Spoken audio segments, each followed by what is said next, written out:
বাংলাদেশ ভারত সম্পর্ক এটি কি বন্ধুত্ব না রাজনৈতিক কৌশলের গল্প? জানুন দুই দেশের সম্পর্কের স্থান পতনের ইতিহাস ৭১ থেকে আজ পর্যন্ত। বাংলাদেশ ও ভারতের সম্পর্ক একটি বহুমাত্রিক ইতিহাসে আবদ্ধ, যার শিকড় রয়েছে ১৯৭১ সালে মুক্তিযুদ্ধে।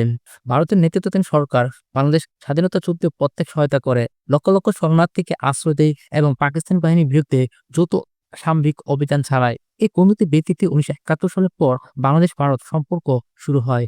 তবে সময়ের সাথে সাথে এই সম্পর্কে উত্থান পতন এসেছে। ১৯৭৫ সালের পর বাংলাদেশ রাজনৈতিক পট পরিবর্তনের কারণে ভারতের সঙ্গে দূরত্ব সৃষ্টি হয়, যা ১৯৯০ দশকে আবার ঘনিষ্ঠতার দিকে এগোয়। ১৯৯৬ সালে গঙ্গা নদীর পানি বন্টন চুক্তি স্বাক্ষরের মাধ্যমে দুই দেশের সম্পর্ক একটি নতুন মাত্রা পায়।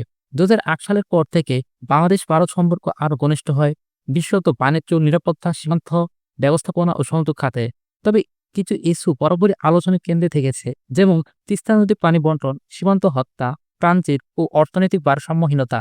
ভারত একাধিকবার বাংলাদেশকে ট্রানজিট সুবিধা, বিদ্যুৎ সহযোগিতা ও বাণিজ্যিক ছাড় প্রদান করেছে। আবার বাংলাদেশও উত্তর পূর্ব ভারতের নিরাপত্তা নিশ্চিত করতে সক্রিয় ভূমিকা রেখেছে। প্রধানমন্ত্রী শেখ হাসিনা ও ভারতের নেতৃত্বে মাঝে একাধিকবার দ্বিপাক্ষিক বৈঠক হয়েছে, যা সম্পর্কের ধারাবাহিকতা বজায় রেখেছে। তবু দুই দেশের জনগণের মধ্যে কিছু সংশয় বা প্রত্যাশা ব্যবধান এখনো রয়ে গেছে। বর্তমান উভয় দেশ বাণিজ্যিক, কূটনীতিক ও সাংস্কৃতিক ক্ষেত্রে পারস্পরিক সম্পর্ক আরও জোরদার করছে। ২০২৫ সালে দাঁড়িয়ে দেখা যায় ভারত ও বাংলাদেশ সম্পর্ক এখন আর শুধু কৌশলগত নয়, বরং পারস্পরিক স্বার্থ ও আস্থার উপর ভিত্তি করে গড়ে উঠেছে।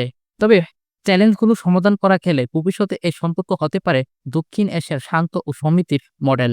ভিডিও থেকে ভালো লাগলে অবশ্যই লাইক দিন, কমেন্টে জানিয়ে দিন আপনার মতামত এবং নতুন নতুন ভিডিও পেতে চাইলে অবশ্যই চ্যানেলটি সাবস্ক্রাইব করবেন। Thank you for watching.